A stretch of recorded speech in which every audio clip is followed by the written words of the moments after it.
Listo, ya estamos conectados. Entonces, el tema de la charla básicamente es un compartir de la experiencia de varios ingenieros con los que laboro en el sector eléctrico y con ingenieros con los que laboré y aún mantengo un contacto muy cercano sobre cómo ha afectado el tema del COVID-19 al su sector eléctrico, especialmente hablando del sector de mantenimiento de distribución, que es el que llega masivamente a mayor número de personas.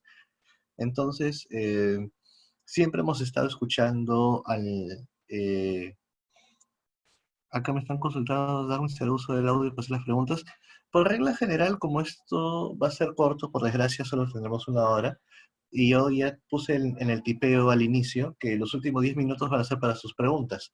Entonces, las preguntas que vayan saliendo conforme voy lanzando las presentaciones o las láminas, anótenlas en un bloque de texto, de manera que cuando estemos faltando 10 minutos, las copien y peguen. De esa manera su pregunta salga rápida y la pueda contestar en forma automática. Y algunas que por ahí queden en el tintero, yo les voy a dejar un correo electrónico al final donde puedo responderles en forma individual las consultas a todos ustedes de manera que queden satisfechos. Entonces, les decía, eh, muchos de los ingenieros con los que he elaborado, eh, estábamos preocupados por cómo sería el tema, pues, de mantener la maquinaria operativa del país funcionando, sistema eléctrico, generación, distribución, transmisión, tomando en cuenta que conforme fueron pasando las semanas se iba cambiando el escenario. Primero tuvimos un escenario donde, eh, si bien es cierto, había un tema de no salir, aún los sistemas básicos debían seguir operando. Llámese todo lo que refiere a hospitales, centros de atención, gasolineras, tiendas de productos de primera necesidad, pero lo que está detrás de eso es la energía eléctrica. Entonces, en consecuencia, el sector eléctrico no se podía detener. Eh, Luego empezaron a salir los temas del cómo iba a ser la gente que gana el día a día y que no iba a poder pagar las deudas que iba contrayendo con los diversos agentes del sector, sea la luz, el agua, el teléfono y otros, inclusive el mismo gasto del día a día, tomando en cuenta que ya no había ingresos. Entonces empezaron a salir varios planes que fueron atacando en forma estratificada, pero lógicamente pues no llegaba a todos los estratos al 100%. Podríamos decir que pues un buen porcentaje de la población que no tiene planilla, tiene consumo de energía, y si ellos no iban a recibir apoyo económico para poder aguantar el tema de los primeros 15 que luego se postergaron, lo que ya sabemos, eh, ¿cómo se iba a hacer con el tema del manejo de los recursos que se necesitan para tener cierta calidad de vida? De nuevo, cabina en el internet, la energía eléctrica, etcétera. Pero, lógicamente, si tú no tienes luz, no tienes internet. Entonces, siempre la luz es lo fundamental. Entonces quedó de que, bueno, había un tema de que si apoyar a las personas indicando no pagues la energía ahora, te lo van a prorratear, no te van a cortar energía por falta de pago, lo cual implicaba pues estrictamente un apoyo de las empresas eléctricas. Y estas iban a tener que ver cómo iba a ser el análisis de su situación en el tiempo durante el mes 1, mes 2, mes 3, mes 6, mes 9, mes 12, tomando en cuenta que había que hacer un prorrateo del tema del pago, que los distribuidores tienen lógicamente ya temas pactados con otros agentes del sector eléctrico, tienen responsabilidades y tienen cosas que hacer en tema de pagos, en tema de responder por lo que marca un contrato con un cliente libre, etcétera. Entonces, había que subvencionar de alguna manera a los clientes, a los usuarios, como es mi caso, que soy un usuario más, no soy un cliente libre. Entonces, en algunos casos, algunos usuarios han podido pagar sin problema su consumo de energía y hay otros que no. Indistintamente de este caso, que ya significaba un tema económico para las distribuidoras, ahora venía el tema de garantizar el sistema. Entonces, eh, acá quiero estar seguro, solamente necesito que me confirmen. Cambió la lámina, ¿verdad? Ahora se está viendo una foto de una carretera, de un camino, ¿verdad? Perfecto. Bueno, pues este virus, este bendito virus, provocó no solamente pues toda la condición que estoy diciendo antes, sino que hizo un cambio general en casi todo. Si bien es cierto, teníamos anticipado lo que podría pasar en temas de cómo garantizar el tema de los servicios, habían otros servicios conexos que tenían que mantenerse y no podían fallar porque faltase el suministro, como era el sector transporte y el sector seguridad. Entonces, el virus, conforme fuimos conociéndolo, para los que de repente al inicio no teníamos una idea clara de cuál era la magnitud de cómo se podía propagar esta pandemia, al inicio se tenía una idea vaga de cómo es que se podía magnificar en una urbe el tema del coronavirus.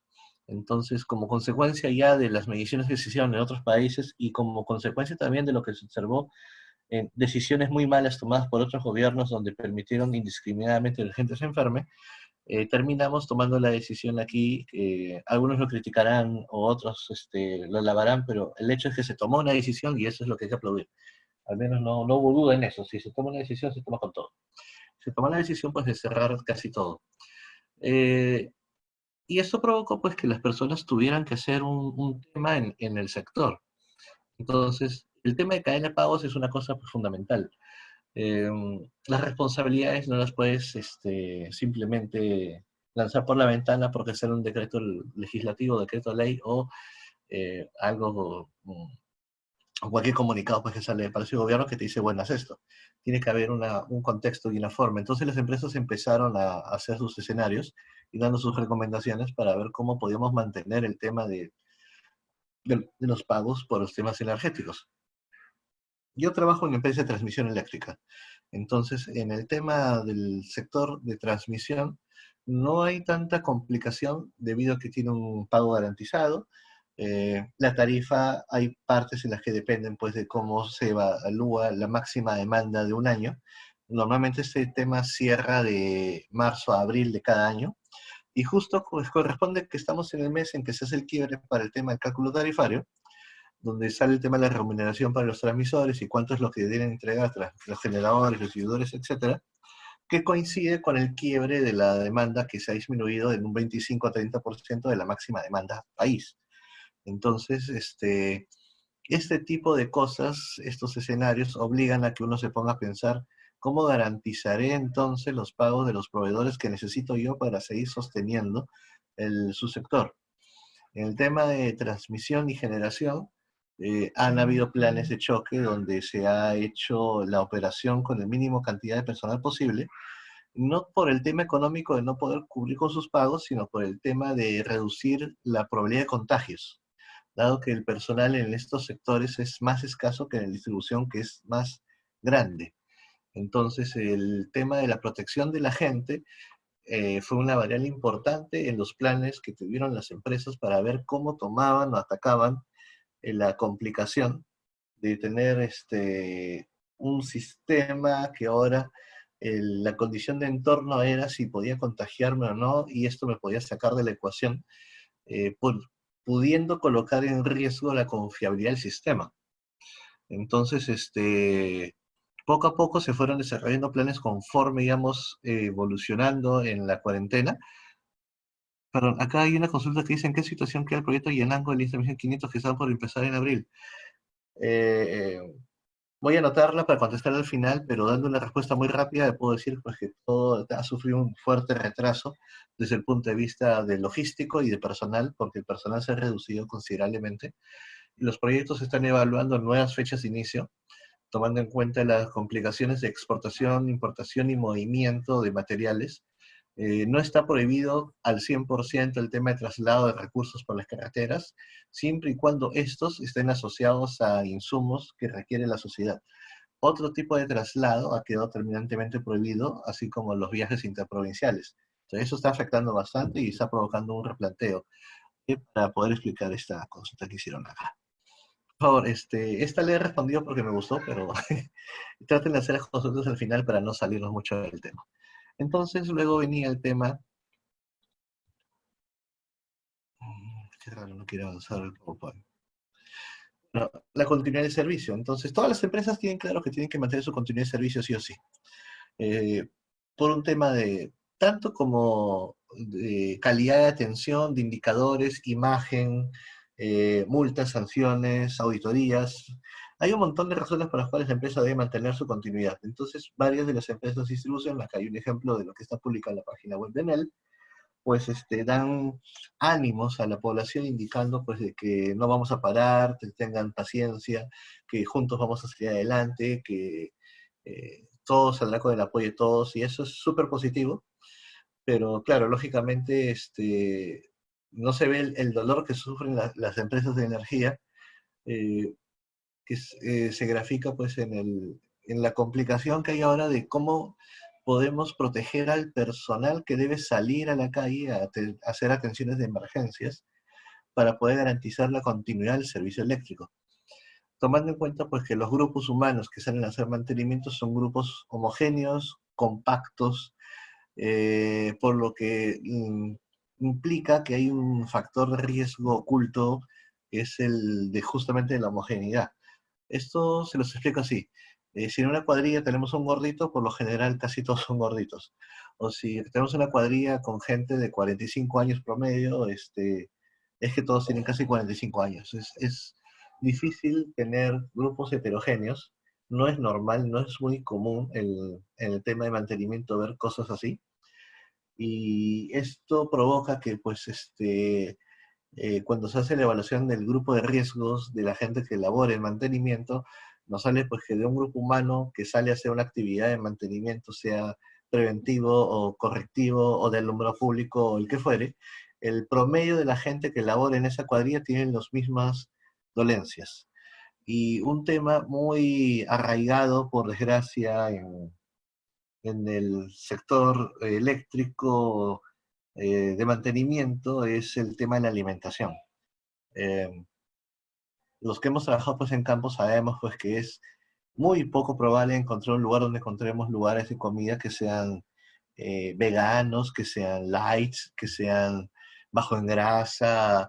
eh, entonces la alimentación de la gente suele ser pues generalmente alta en carbohidratos, altas en grasas. Si se hace una estadística de cómo está el personal a nivel de su nivel de sangre, nos va a salir porque muchos están con un colesterol que supera los 300 fácilmente. Nos va a salir seguramente que muy buena parte del personal también está con sobrepeso o obesidad mórbida. Si sacamos índice de masa corporal, seguramente estarán por encima de los 25. Y eso los pone en el factor de riesgo a aquellos pues, que pudieran contraer la enfermedad.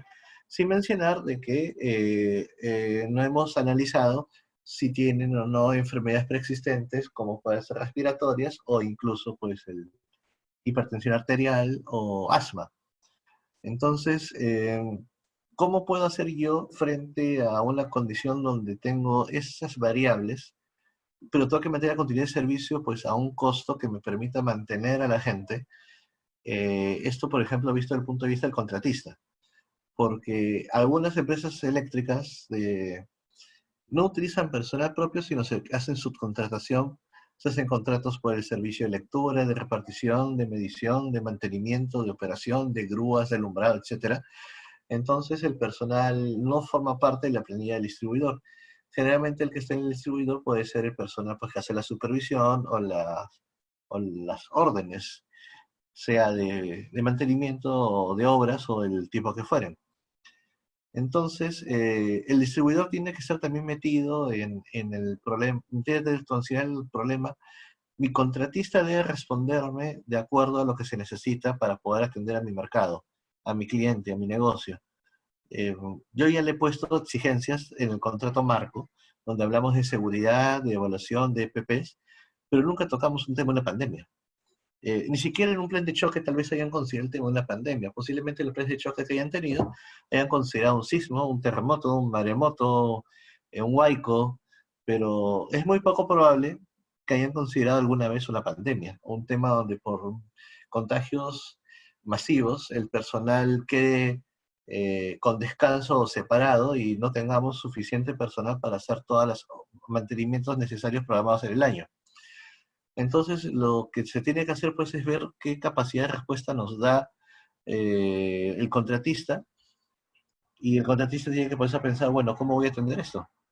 Eso, si el distribuidor no lo pensó, menos el contratista.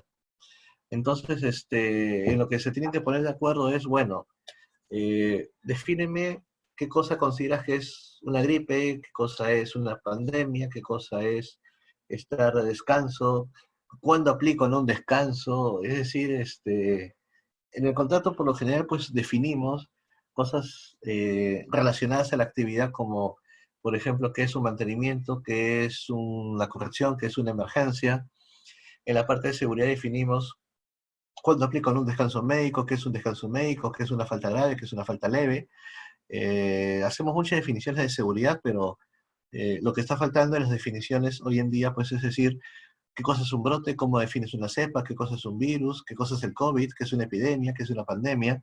Y en función de eso, también una vez que ya tenemos unas definiciones homogeneizadas para todos, empezamos ahí sobre la marcha a hacer nuestros procedimientos de seguridad, donde incluyamos ahora no solamente el trabajo en sí que se tiene que ejecutar, sino también la forma en la que vamos a responder eh, para evitar contagios o la propagación del virus a través de los sitios a los que vamos yendo. Entonces, otra de las definiciones que se consideran es, bueno, exposición, neumonía, prevención, resfriado, secreción nasal, soma, OMS, OPS, MINS, etc. Entonces, hoy en día, más que nunca, es muy importante que dentro, no solamente del procedimiento de seguridad o documento marco que utilicen para definir las condiciones bajo las cuales va a trabajar o no una cuadrilla, se incluyen definiciones de este tipo, y también como práctica o buena práctica se empiece a colocar no solamente el listado de las clínicas que forman parte de eso de la lista de chequeo de cualquier cuadrilla que sea en la campo, el listado de las clínicas a las cuales pueden ir por atención médica, sino destacar de la lista de las clínicas que tiene el vehículo, cuáles son aquellas donde pueden ir a hacer la evaluación de un personal que podría o no estar con coronavirus, pero que presenta algún tema de lo que le llaman, perdón, se me dio la palabra, síntomas. La, mucho se dice de este virus que el 80 y tantos % de la gente no presenta síntomas, somos asintomáticos, tenemos el virus, pero no estornudamos, no tosemos, no estamos con dolor de cabeza, no sentimos presión en el pecho, etcétera, pero podemos ir transportándolo. Perdón, lo mismo podría estar pasando en una cuadrilla, pero en algún momento,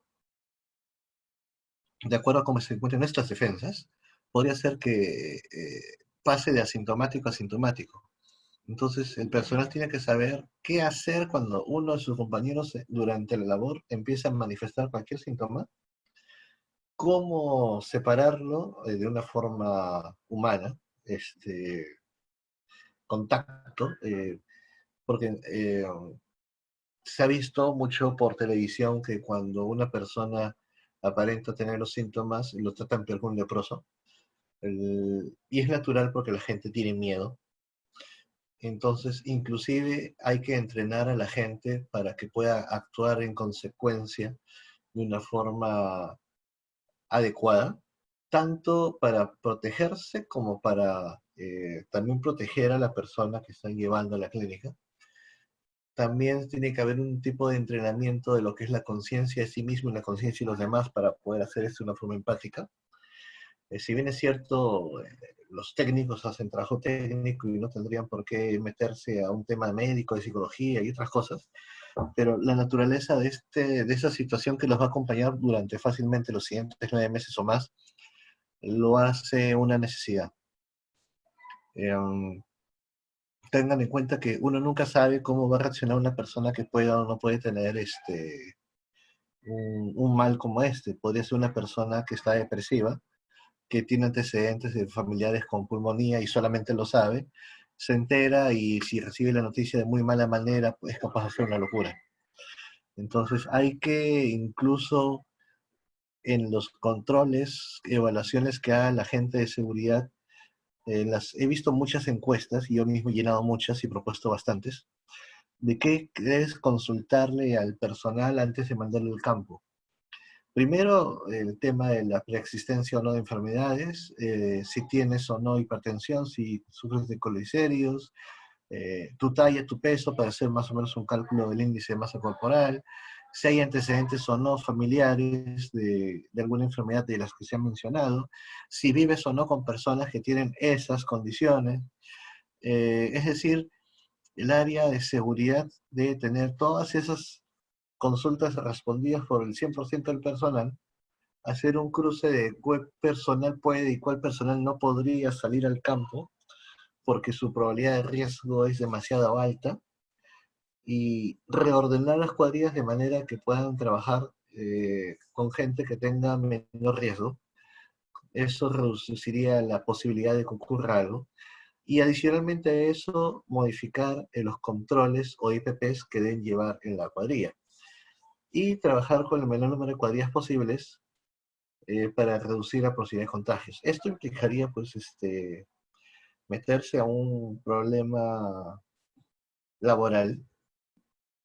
De hecho, ya está empezando a suceder en el sector, bueno, en el país, desde que salió el tema de la negociación, bueno, no es negociación, el tema de la separación perfecta, si fue perfecto, no sé cómo le llaman, donde las empresas, si no son capaces de sostener la planilla y tienen el riesgo de quiebra, pues tienen que separar personal. Pero si yo me separo del personal que pueda hacer el trabajo de mantenimiento del sector de los sistemas eléctricos, ante una falla en la electricidad, lo que voy a hacer es dejar a la gente sin luz. Y imaginemos que el alimentador que falló fuera el alimentador que justo alimenta un hospital, donde tenemos conectadas a 6 personas en UCI. La batería sobre el generador del hospital no va a durar mucho tiempo. Entonces, no podemos jugarnos con la vida de la gente de esa forma, y hay que tomar pues en cuenta también ese tipo de detalles. Entonces, como parte de los controles, como parte de las... Acá dice, levantaron la mano, ¿dónde se ve eso? Me sale que varios levantan la mano, pero no sé cómo verlos acá, aguas abajo.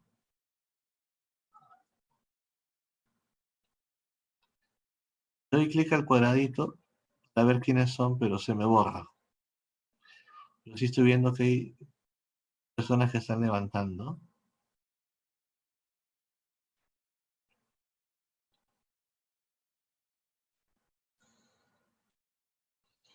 Y ves, Melissa Villanueva Reina levantó la mano, me sale.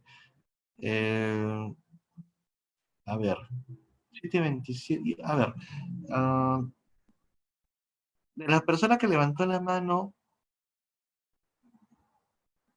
de repente podrías hacer el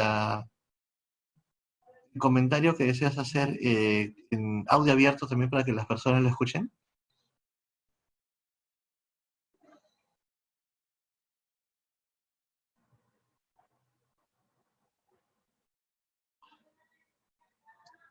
Si no se activa el audio, si no se activa tu audio, por favor, si no, ponlo en el chat.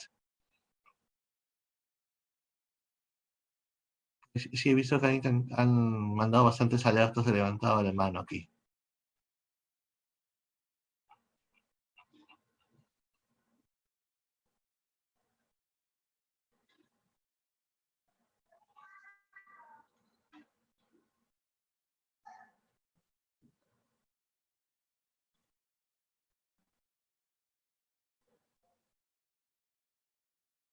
No veo que estén escribiendo. Bueno, vamos a seguir entonces.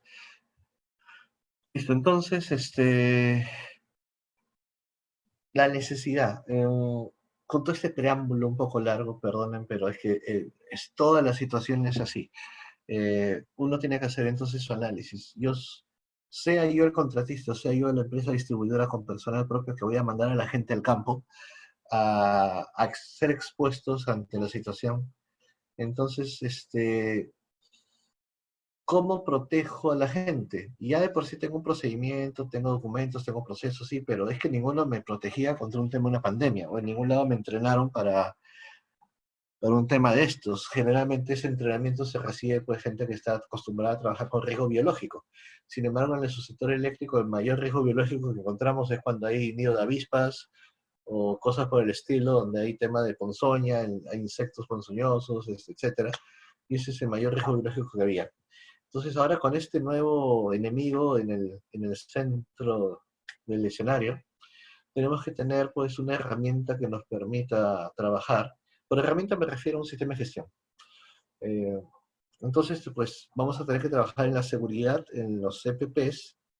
En la persona está claro que se refiere a hacer un tema de concientización, de procedimiento, de cómo debe asearse, limpiarse, cómo debe ingresar a su casa, cómo debe salir de su casa, cómo debe cuidar la ropa, cómo le va a lavar, cómo le va a embolsar, etc.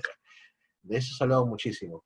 En el tema de su forma de hacer sus hábitos de limpieza, se tiene que transformar. Todos lo vamos a hacer inevitablemente. Todos vamos a cambiar nuestros hábitos, todos vamos a empezar a saludar de lejos, nadie va a dar la mano, va a desaparecer algunos hábitos de cómo es que nos movemos en el mundo, pero mientras eso va pasando, la gente que ahorita está en el campo tiene que ir adecuando cómo protegerse de una forma práctica y simple. Entonces, en el tema de protección personal, lógico que manejan ellos, pues tengo mi casco, mi barbiquejo, mi guante, mis uniforme, mis zapatos, etcétera. Pero ahora, para poder salir a trabajar, tienen que salir con el equipo de protección adicional. Tienen que salir con una mascarilla, con un traje especial, dependiendo de dónde van a laborar, y con al menos un tipo de guante que proteja, un guante seguro. En este caso, puede ser guante nitrilo, que es lo más sencillo que se puede conseguir en el mercado, porque decir que van a salir con guantes quirúrgicos es ridículo, porque no sirve para el trabajo mecánico que van a hacer y no van a proteger en nada. Es importante notar esto, dependiendo del entorno al cual se van a exponer, es el tipo de EPP que van a necesitar como complemento al que utilicen. La mascarilla es casi inevitable que se utilice.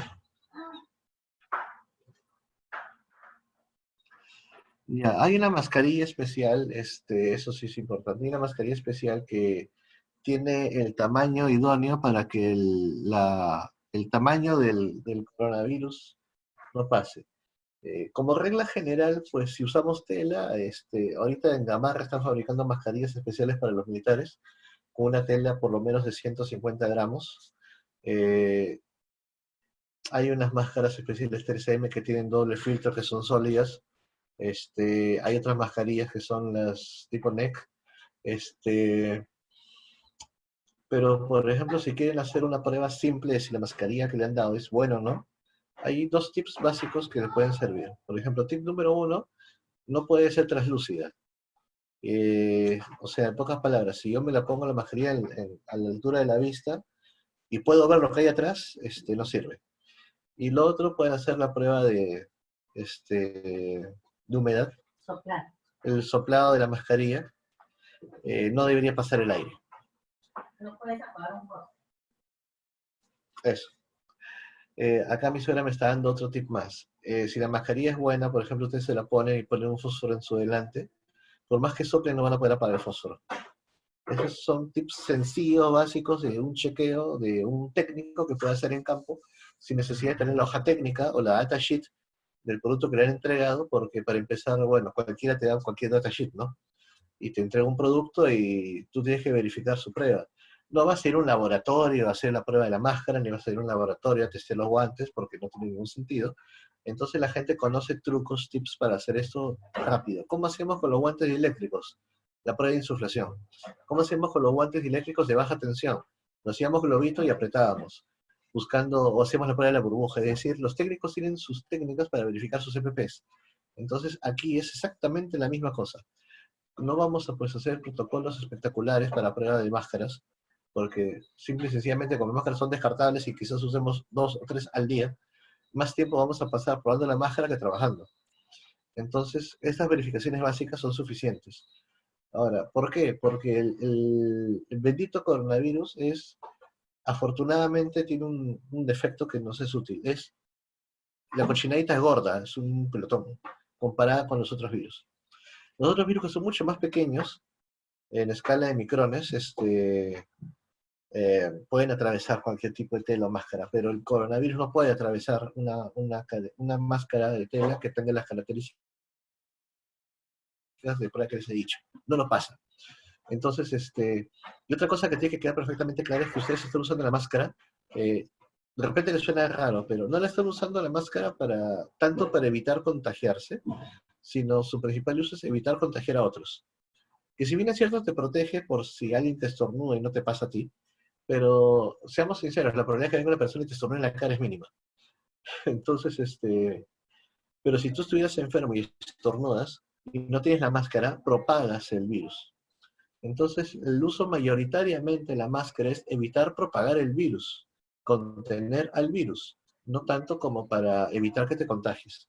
Para evitar que te contagies están los hábitos, el hábito de lavarte las manos, el hábito de no tocar nada, el hábito de no saludar con la mano a nadie, el hábito de mantener tu metro de distancia, el hábito de evitar tocarte el rostro con la mano sucia, el hábito de evitar colocar cualquier cosa extraña que no has desinfectado cerca tuyo. Eso es lo que te protege, los hábitos seguros de limpieza. Que tengas guantes, que tengas mascarilla, es un candado adicional, pero está principalmente hecho para no contagiar a otro. ¿En qué sentido te evitaría el contagio al 100%? Que tengas un traje, como es ese traje de Tyvek, que ese es un traje especial que se coloca encima de toda la ropa y se cierra y cubre cabello, cubre nuca, cubre el cuerpo completo, y con cinta de cualquier tipo puedes cerrarla contra el guante y contra el zapato. Entonces prácticamente estás como aislado del exterior, y ese es otro tipo de protección que se suele utilizar en lugares donde hay alta cantidad de elementos patógenos biológicos peligrosos, como es hospitales y centros como esos.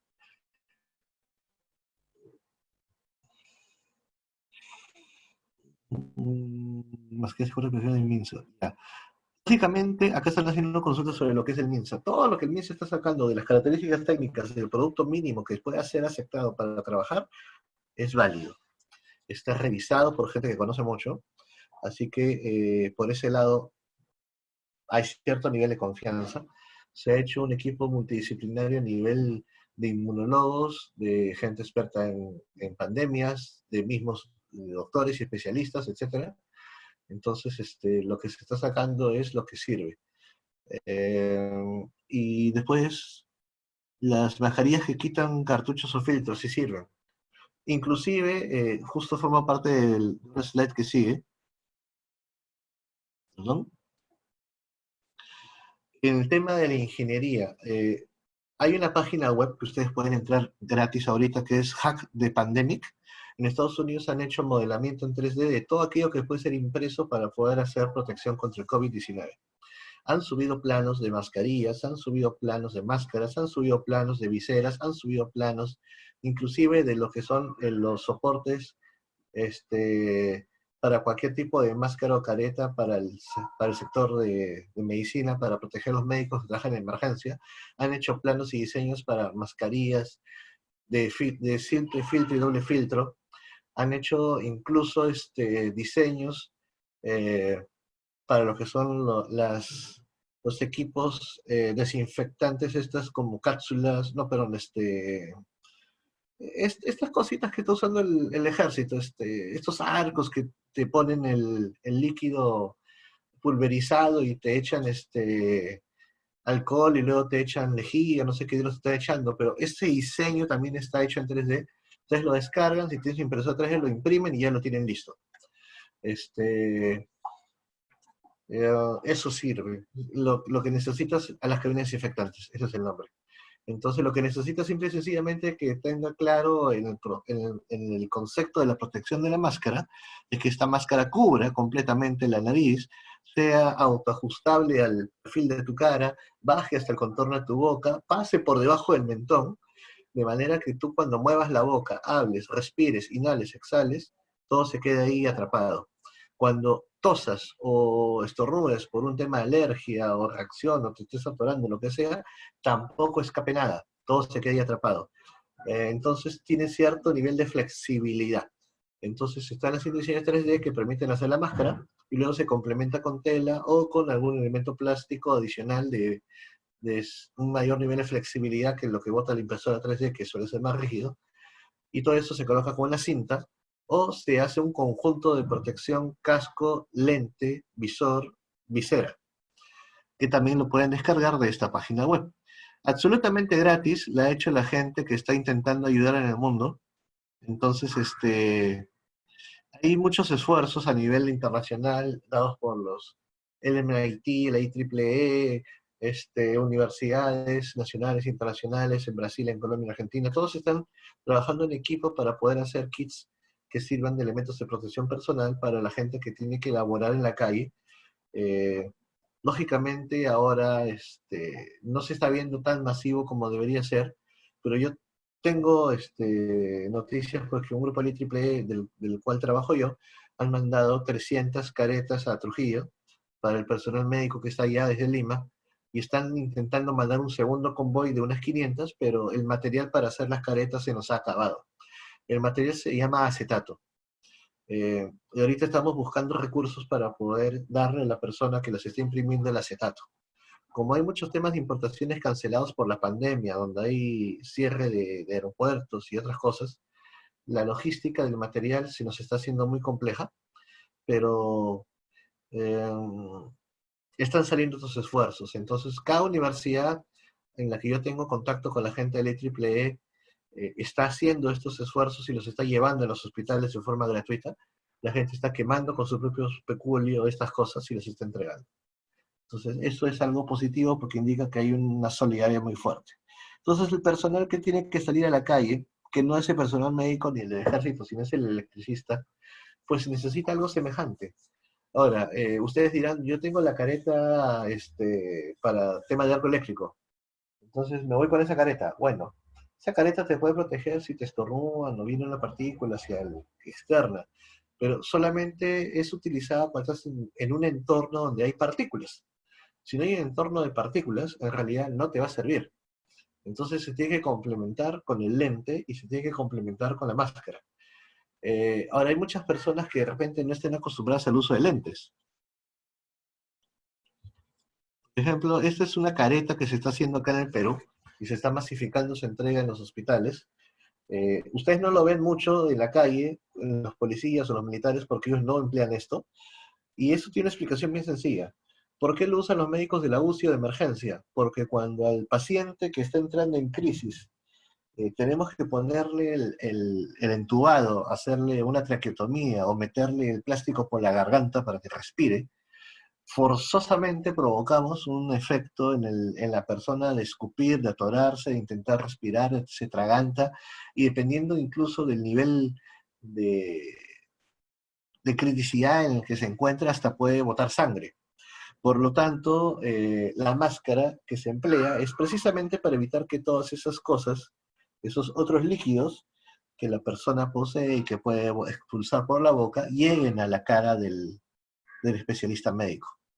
Entonces, porque sí escuché, ingeniero, los técnicos tenemos careta, usamos la careta. Ya, pues, pero ¿tú vas a hacer traqueotomías? No, entonces, ¿para qué diablos la quieres? Entonces tienen que utilizar su lente, utilizar perdón, su mascarilla, y eso es un complemento muy bueno para evitarlo, pero repito, es para ambientes donde hay este tipo de situación que es recurrente. No es para una situación normal de trabajo. Y además de que su careta se va a terminar rayando.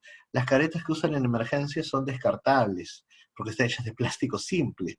Solo interesa que vean, no es para arco eléctrico. Entonces ustedes no van a estar quemando una careta de dieléctrica cada semana, o peor, cada día. El presupuesto se nos va a acabar en un soplo. Y esa no es su finalidad. Entonces siempre recuerden que los EPPs tienen una finalidad. Lo que deben aprender a hacer es complementar los EPPs que utilizan para salir del campo de forma segura. Ahora, el tema de cómo responden las cuadrillas hoy en día al tema de la sostenibilidad de un sistema eléctrico.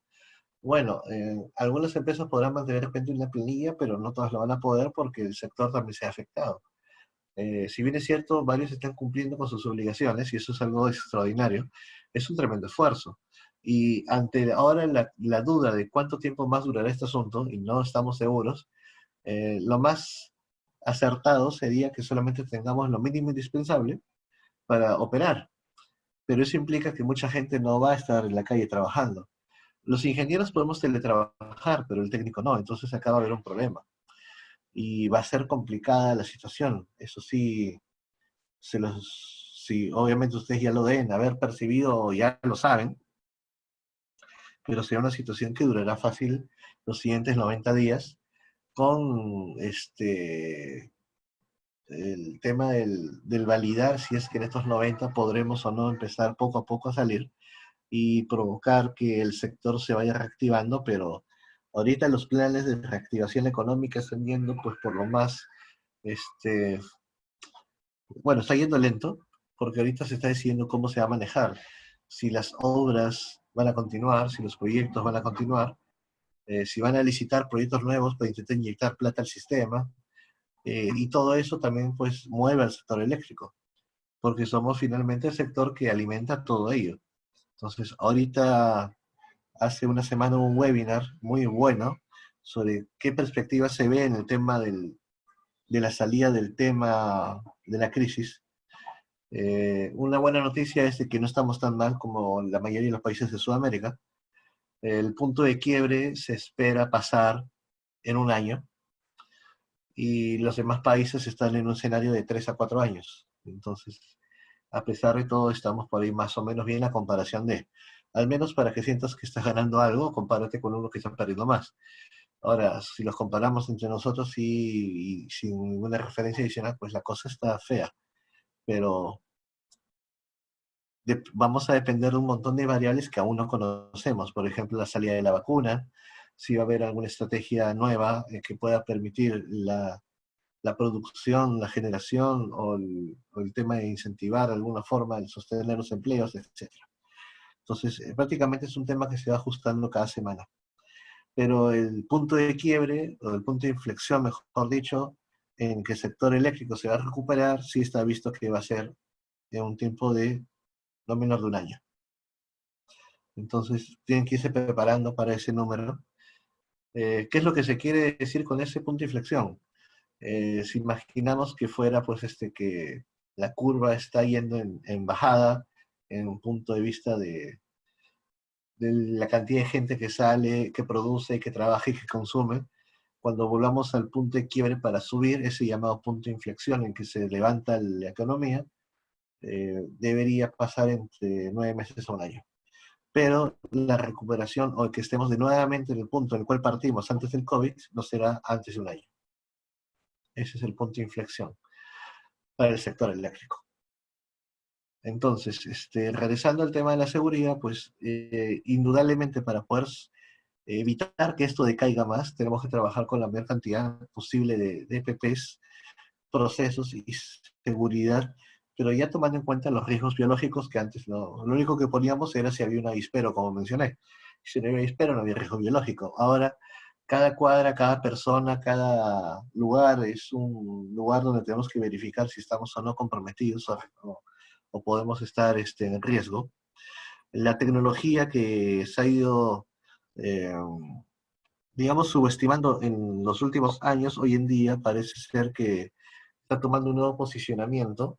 Por ejemplo, hace mucho tiempo salió la tecnología de reconocimiento facial y sin embargo casi nadie le dio mucho interés porque su oportunidad de negocio o su mercado objetivo era prácticamente mínimo, era solamente en algunos casos en lugares donde se quería pues, hacer un control estricto de las personas, pero pues resultaba que a las personas no les gustaba eso, entonces por un tema de derecho de privacidad y tanta cosa, entonces prácticamente fue algo que solo se limitó a ciertos edificios gubernamentales en Estados Unidos y lo mismo en Europa.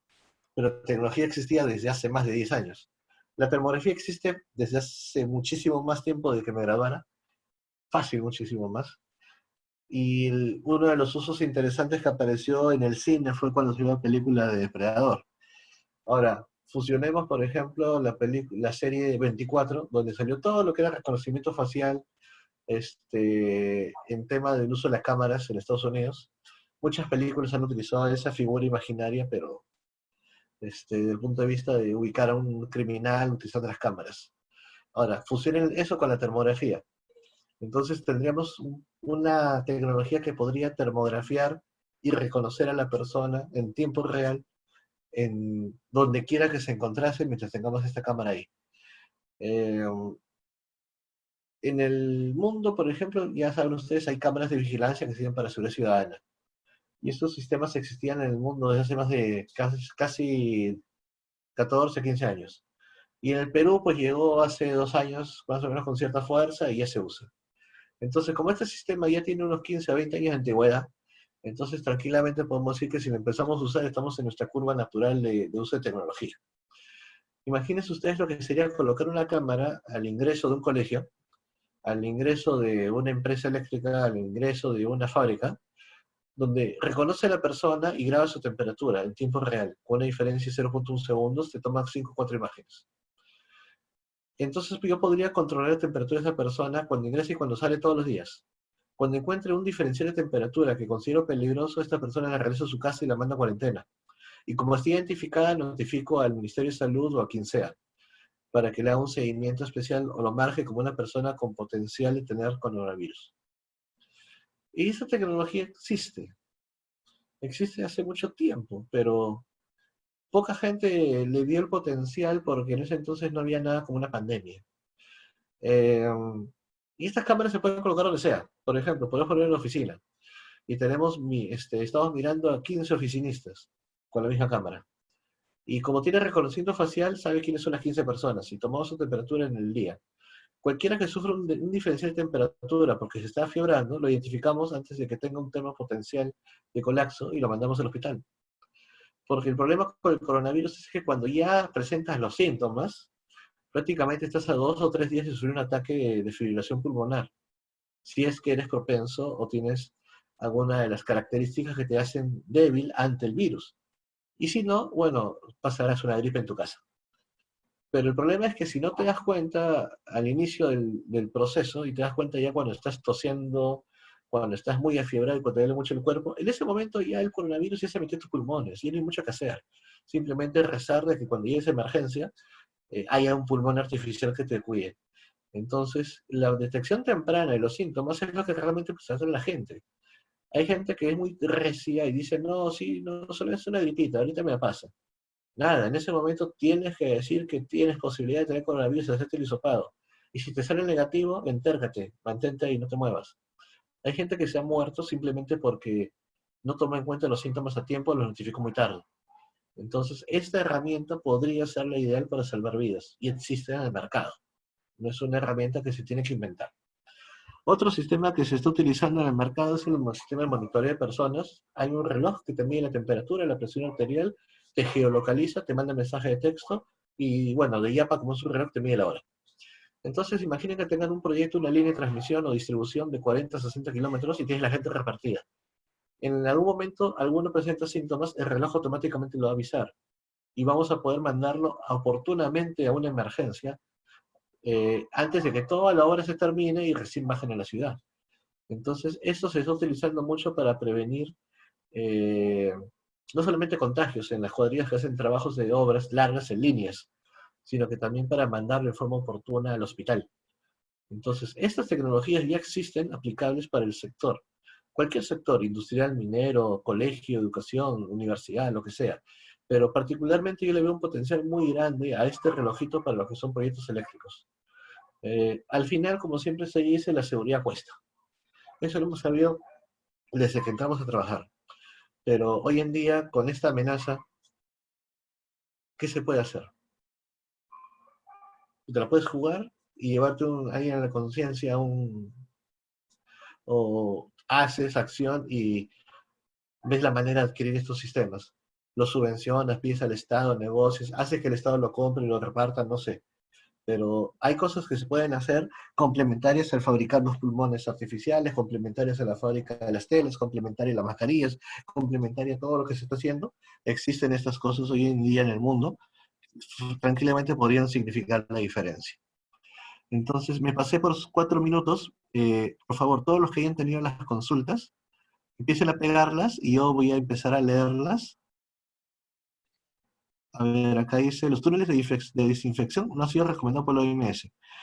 El problema es que cada persona tiene un diferente nivel de pH en la piel. pH es el nivel de resistencia o a la acidez o a la basicidad. Hay gente que es muy alérgica o hay gente que es demasiado sensible a ciertos químicos y podría causarte la reacción alérgica que podría matarte por un tema de, bueno, de hacer un shock anafiláctico. Entonces, no es recomendable rociar a la gente con N cosas. La gente tiene que usar su jabón, su agua, las cosas a las que está acostumbrado. Si tú eres una persona que no soporta cierto tipo de geles, entonces averigua cuál es lo que puedes usar y llévalo. Por ejemplo, en mi caso, este, yo tengo la necesidad de usar cierto tipo de jabones. No puedo usar cualquier jabón, si no se me hace una reacción alérgica en la piel. Entonces, si yo tengo que usar ese jabón para poder limpiarme cuando estoy en contacto. Pero lo bueno es que no hago reacción al alcohol, entonces yo me puedo limpiar con alcohol tranquilamente cuando regreso de mi casa, de la calle. Entonces la gente tiene que conocer eso y tiene que tener hermano. Se va a tener que hacer una adenda, acá está consultando Santos, el señor Santos, se va a tener que hacer una adenda adicional al contrato celebrado con los contratistas, en el cual se va a adicionar estas condiciones o definiciones de PPs. El detalle es que no queda de otra. Tú tienes dos alternativas. Solidariamente la empresa contratista lo compra para proteger a su gente, o la empresa distribuidora reconoce los gastos de la empresa porque está incurriendo en algo adicional para protegerla. Entonces, lo que tiene que llegarse es un equilibrio. Yo diría que como es la condición a la que te expones por el trabajo natural de lo que tenías, tiene que haber un tema de reconocimiento de esa inversión. Y lógicamente, si el distribuidor, pongamos el ejemplo que aceptara incrementar la partida para poder solventar el uso de estas cosas, hay que validar que efectivamente logística lo compra, lo distribuye y lo reparte. Y sobre todo que lo controla. Entonces, el distribuidor tendría cierto derecho y lógicamente también por un tema de responsabilidad social y legal, que si la persona se está infectando, decir, pero si se está comprando máscaras y va al almacén y no encuentra ninguna, entonces también ese es un tema complicado. O sea, no es ganar por ganar, tampoco utilizando una desgracia, porque hay buenos empresarios como hay malos empresarios. Entonces esos tienen que tomarse muy en cuenta, de haber un punto de equilibrio. Pero yo diría que tiene que subvencionarse de cierta forma por parte del distribuidor, eh, porque a veces los costos que hay por las actividades no son muy altos, porque principalmente la gente gana por volumen. Y ahora no hay volumen. Por lo tanto, si voy a atender a cuadrillas a disponibilidad para emergencias, debería tener contemplado esta partida adicional para poder facturarla. O sea, es lo que yo diría en mi posición sin ser ni distribuidor ni contratista. Me parecería más o menos el camino lógico. Y lógicamente el distribuidor también puede usar sus estrategias para conseguir estas cosas del Ministerio de Salud o del Estado. Al final tampoco tiene que cargar con todo. Ese es un tema que a todos moja, como dijo el presidente. Entonces todos tienen que poner algo. ¿Cuál será el futuro del sistema de mantenimiento eléctrico en los próximos 2 a 3 años, considerando que mayores de 60 años y con experiencia están limitados a trabajar? Bueno, chicos, acá les doy un dato. Muy posiblemente durante los siguientes 90 días o lo que reste del año, la gente mayor de 55 años no va a salir a la calle, dado el grave riesgo de la salud que ellos afrontan. O sea, está por definirse el rango de edad, pero el problema es que la gente mayor no va a salir durante 3 meses, con la posibilidad de que la vaina aumente en función de que si la gente respete o no respete las indicaciones que se está dando el Estado. Pero si la gente sigue siendo de forma irresponsable, como están saliendo, no importa que yo cuide a mi abuelita en la casa, si sale uno de 25 a hacer cualquier tontería en la calle y regresa, lo contagia, de nada me va a servir protegerlo. Y eso es lo que está pasando.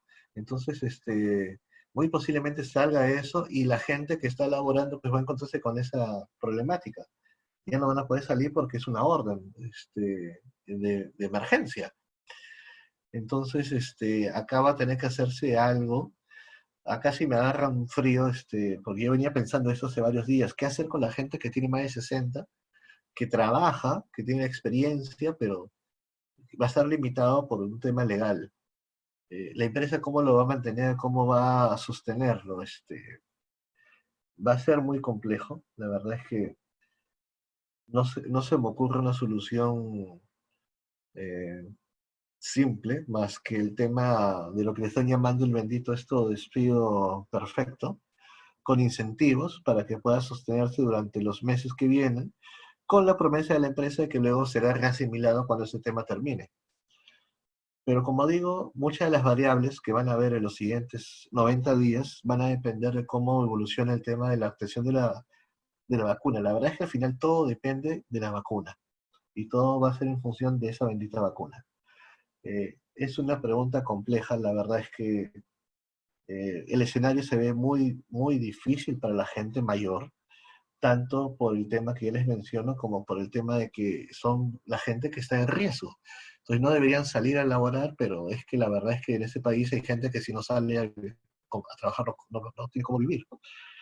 Eh, esa hay que dejarla para verla con personal de repente de otro perfil, o sea, déjenme ver si logramos coordinar, hacer de repente un tema invitando a un abogado que vea temas de labores, con un psicólogo, con alguien especializado en sociología, y ver qué sale de repente de hacer una pequeña mesa redonda de ese tema, porque es lo que se viene. Y la verdad, desde mi punto de vista solamente técnico, no lo puedo responder tan fácilmente.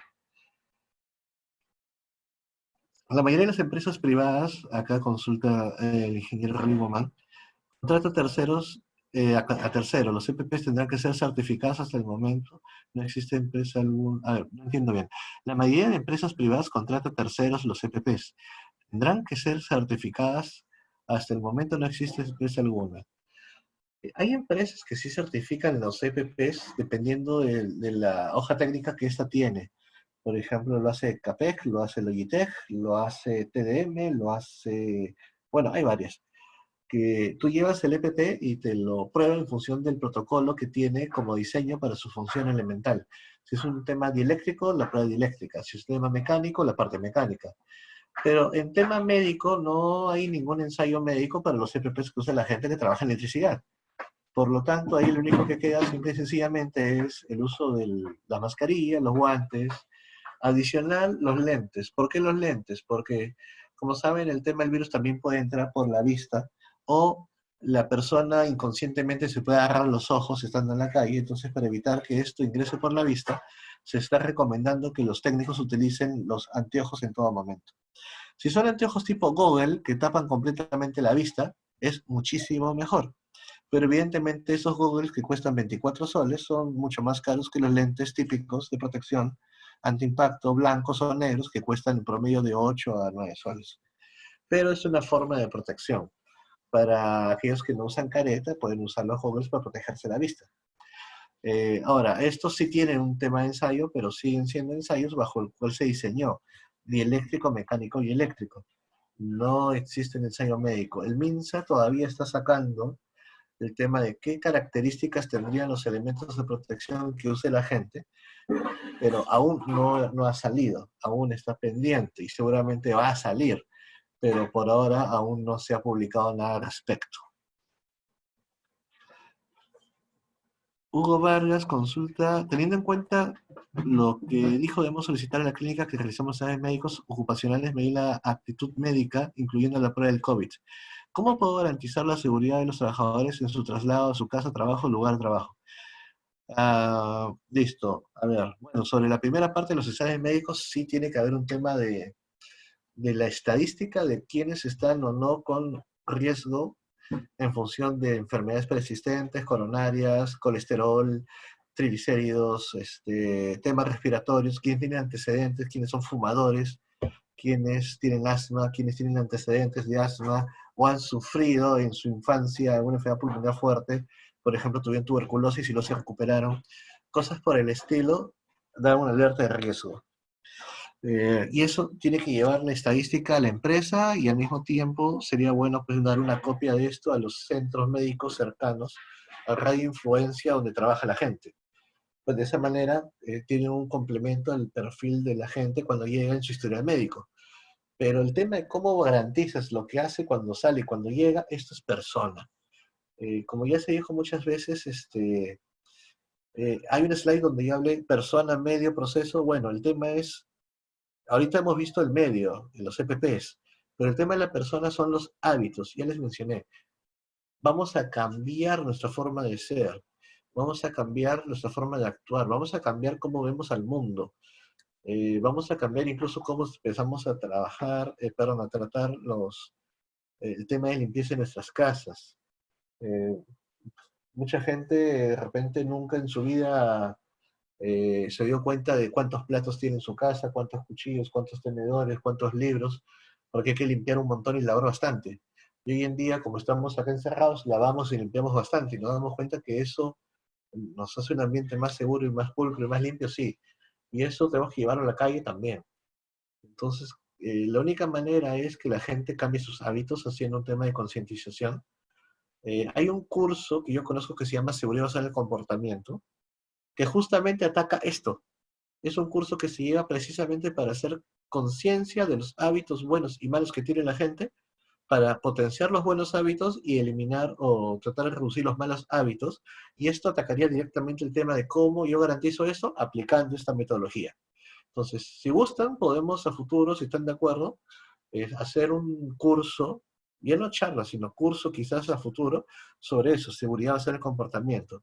Y eso es precisamente lo que ataca ese tema. Entonces, eso se los dejo para que lo discutan y si están de acuerdo, pues se comunican con el Colegio de Ingenieros y vemos la manera de poder hacerlo. Porque lo otro, como digo, es usar cartillas, material de lectura, tratar de hablar con la gente, pero es muy complicado llegar a un gran número de gente sin hacer empatía porque no hablas con todos. Entonces, esta técnica de estudios del comportamiento busca grabar en la gente buenos hábitos que luego se conviertan en costumbre para evitar que ellos cometan errores que les puede causar un incidente o accidente. En este caso, estarían orientados a evitar que se contagien el coronavirus. Víctor Ángeles dice, ¿cómo desinfecta la unidad en que se trasladan los técnicos de punto a punto? Y cada que cierto tiempo o cada vez que van a ingresar unidad por los gadgets de confianza, donde la unidad ya se descubren todo y piensan que estando en la unidad están libres o salud. Y bueno, eh, para empezar, en la unidad ya no pueden ir 5, 6, 7 gatos. Máximo deberían estar 4 personas, conductor, copiloto y 2 pasajeros y no más. Si es una unidad típica, camioneta, estos, no puede ir atrás 3. Y esto limita la capacidad de trabajo de la cuadrilla. Por eso es que se dice que mucho que hoy en día las cuadrillas tienen que ser unas cuadrillas a disponibilidad para atención solo de emergencias, con un número limitado de gente y con un tiempo adecuado y con recursos para atender la emergencia. Pero ya no mandar 4, 5, 6, 7 personas en una unidad porque no hay más unidades. Al mismo tiempo, el tema de la limpieza de unidades se tiene que hacer pues al inicio y al final, por higiene, pero la desinfección de unidades digamos que lo hacemos al inicio y al final, pero la pregunta del millón, ¿qué garantiza que en el medio no haya sucedido que se haya metido por ahí un animal que estaba con la cochinera del pelaje, digamos que fuera posible, y se metió al carro y luego quedó ahí? O un plástico que estaba con el estornudo de una persona fue volando por el aire, o sea que el plástico dura más tiempo, se mete en la camioneta, hace contacto con el asiento y luego sale, poniéndonos en un caso extremo, así súper extremo, comprobable, pero que pase. Entonces, el vehículo ya está contaminado y empieza. Eh, la ventaja que hay de lo que se conoce del coronavirus es de que el coronavirus no se replica como se replican los hongos o como se replican las bacterias, porque no está vivo. Es decir, si nosotros viéramos una foto de una hoja en blanco y ponemos un coronavirus en el centro de la página, y le tomamos otra foto después de 6 horas, sigue siendo un solo coronavirus. Él solo se replica cuando encuentra una cadena de ADN a través del ácido ribonucleico que tiene y hace de huésped. Al contaminar al huésped, empieza recién su replicación en el sistema. Entonces, mientras no tenga un huésped, no se replica. Entonces, si ustedes limpian el vehículo cada rato y están siempre evitando el tocar lo que no deben tocar y usan las mascarillas y los guantes en todo momento, no debería haber riesgo de contagio en el vehículo.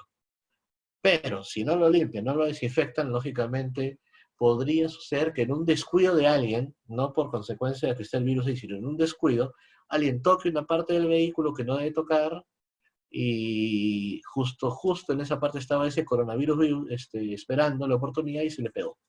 Y luego la persona, como no tenía sus goggles, se tocó los ojos y se infectó. Entonces, es un tema de limpieza y de hábitos, como ya les dije. Al final, todos tienen que cambiar su forma de ver el mundo y tienen que pensar en que tienen que ser muy aseados y muy limpios. Se lavan al salir de su casa, se limpian al hacer un trabajo, se limpian después de hacer una actividad, se limpian antes de comer, se limpian después de comer, se limpian antes de subir al carro, se limpian después de subir al carro. Como maniáticos, no hay de otra. Hasta que inventen una máquina que permita ver al coronavirus con unos lentes y saber dónde está y eliminarlo, van a tener que trabajar de esa manera. No van a confiarse jamás que el carro está limpio. Lo van a desinfectar cada vez que salen y entran con un paño de alcohol o con un paño con lejía. Donde se van a sentar limpian, donde se sentaron limpian, antes de sentarse limpian. No hay de otra, por desgracia. Veamos qué más consultas tenemos por acá. ¿Qué estrategias podría implementar las empresas de servicios de mantenimiento post-cuarentena para sobrevivir en el mercado? El problema es que esto de post-cuarentena está un poco ambiguo porque la verdad es que la cuarentena va a durar todo el año. El detalle va a ser en qué volumen la gente podrá volver a salir a la calle. ¿Cuántas actividades se reactivarán? En consecuencia de la reactivación de esas actividades, ¿cómo va a volver a activarse el tema de los mantenimientos del sector eléctrico? Muy posiblemente durante los siguientes meses solamente hagamos trabajos de emergencia para sostener el sistema. Los trabajos preventivos se reduzcan bastante para evitar el contagio en el personal y para reducir los gastos que tienen las empresas para poder operar. Esto va a ser problemático, va a ser complicado para los contratistas, va a ser muy fuerte. Van a tener que hacer un tema de trabajo en equipo con el distribuidor para que el distribuidor no se quede sin brazo operativo, porque también tampoco no le conviene al distribuidor quedarse sin brazo operativo, porque si la empresa quiebra y se queda sin contratista, él no va a tener la capacidad de atender emergencias. Entonces no puede dejarlo morir tampoco. Es un tema de, como dijo el presidente Vizcarra, todos se tienen que mojar de alguna manera. En el largo plazo, como les dije, si tuviera que pensar un gano en el tiempo de cómo se van a ir activando los procesos, aún no lo tenemos claro. Seguramente hay varios planes que se están ahorita pensando en el ministerio, pero aún no se han publicado. Significa que aún no se está analizando cómo va a salir este tema. Pero como dije, no hay sistema que trabaje sin energía eléctrica, entonces indirectamente nos va a dar una señal. Giner Ponce pone, ¿qué protocolo o idea puede dar para el plan de contingencia y de una hipermatriz COVID-19? Bueno, el plan de contingencia debe tener de todas maneras el tema de la evacuación de la gente que está grave al hospital. Tienen que tener mapeados todos los hospitales y por la categoría del hospital y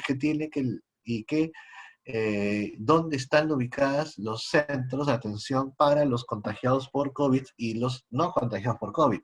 Por ejemplo, si la persona sufre de una fractura hueso expuesto, no lo vas a llevar donde están los enfermos de COVID, lo vas a llevar a un lugar adecuado donde van a atenderlo, pero eso se tiene que mapear en función de la lista de clínicas que tienen en la EPS o en la lista de hospitales del seguro y clínicas de salud.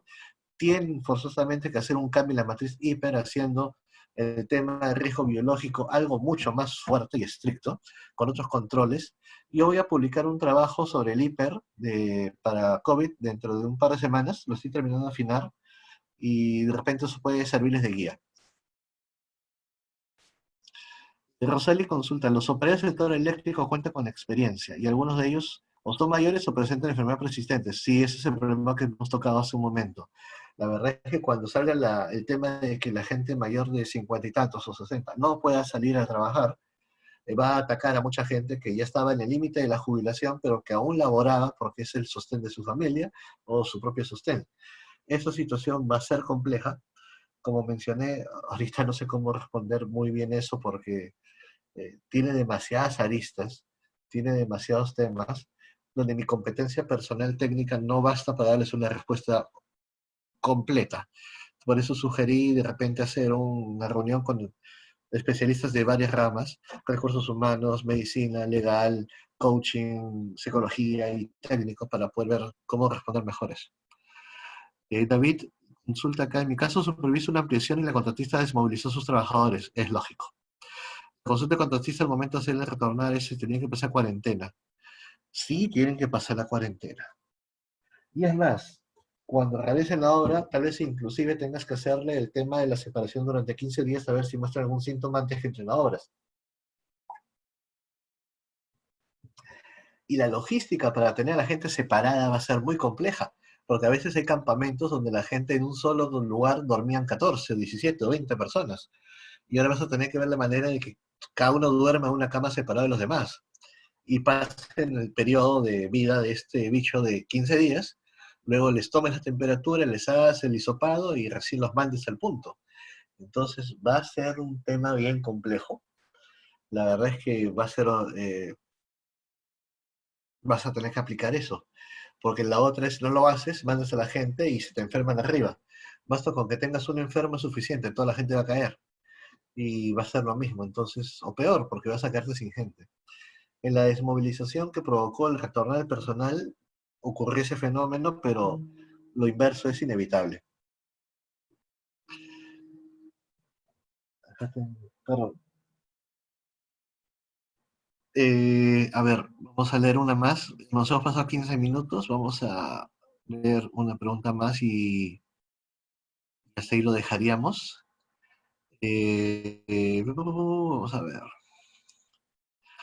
La última dice Roger Adrián. Quisiera saber si cuenta con un canal donde usted publica trabajos e información de estos temas.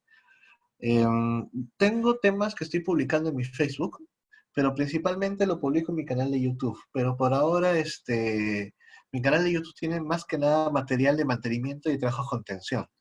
Voy a empezar a subir ese tipo de materiales conforme los vaya produciendo, principalmente en mi canal de Facebook. Mi canal de Facebook se llama Hablemos de Mantenimiento Darwin Padilla.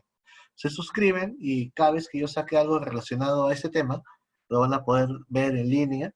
Voy a sacar especiales cortos de 15 minutos donde voy a entrevistar a algunos expertos en temas principalmente de operación y mantenimiento. Y ahora estoy buscando gente que pueda ver justamente el tema de la parte legal de este problema. Mi canal de YouTube es Hablemos de Mantenimiento, Darwin Padilla. Si lo buscan en YouTube y al toque va a salir. La presentación a los que gusten, lo puedo enviar. Me mandan un correo, acá, pero voy a ponerle láminas a mi correo electrónico, creo que no lo he hecho. Pueden escribir a mi correo de la IEEE, que es darwincepadilla@ieee.org. Ahí se los estoy dejando. Entonces, ya tienen mi canal de YouTube, que es Hablemos de Mantenimiento de Darwin Padilla, tienen mi correo. Eh, la presentación se la voy a dejar por correo al Colegio de Ingenieros para que ellos se encarguen de la difusión masiva, dado que ellos tienen en su bandeja sus mails, o lo puedan subir en la página web mismo del capítulo. Y si alguien desea que le pase por correo, me escribe y yo le mando la presentación a su mail. Hay varias preguntas que he dejado en el aire, pero es que la verdad es que seguramente nos íbamos a ir solamente contestando preguntas a la noche y entiendo que esta charla hasta las 8 les he robado un poco de su tiempo, les agradezco bastante, les agradezco muchísimo que me hayan tenido la paciencia de escucharme una hora y un poco más. Si desean, como ya dije, ver más temas de esto, estoy trabajando el tema del hiper, estoy trabajando con gente el tema de buscar cómo va a ser el despegue luego del sector. Hay una charla que se está promocionando por la PECIER, donde se va a hablar de la experiencia de los países del sector de Ecuador, Colombia, Venezuela, Brasil, Argentina, Colombia, Perú, que está auspiciado por varias empresas de distribución, donde van a ir panelistas de estas empresas de distribución y van a explicar cómo fue su experiencia precisamente en el tema de buscar herramientas o estrategias de volver a subir los indicadores, volver a meterse con fuerza al sector, incentivar el crecimiento del sector. Métanse a la página del PCR, es ahí van a encontrar la publicidad, van a poder inscribirse, es ingreso libre, no tiene costo y seguramente iban a encontrar información que van a poder llevar a sus empresas junto con esta de cómo es que el sector puede que se reactive. Lógicamente estamos hablando de presentaciones de gente que está fuera de Perú. Entonces, tienen que tomar en cuenta eso, sus entornos económicos son distintos. Acá vamos a ponerla www.pesier.org. Bueno, en Google así, Pesier, no se compliquen. Y les va a salir, estoy seguro. Muchachos, muchísimas gracias por el tiempo. Muchas gracias por las consultas. El tema del hiper lo estoy terminando esta semana, quizás lo pueda trabajar y publicar la próxima semana. Les agradezco bastante. Muchísimas gracias por las consultas. Muchas gracias por estar aquí y por el interés. Les deseo lo mejor, cuídense mucho. En esta época tienen que tener bastante cuidado. Estoy dando por terminada la conferencia. Cuídense bastante, lávense mucho las manos, no subestimen este bicho. Muchas gracias.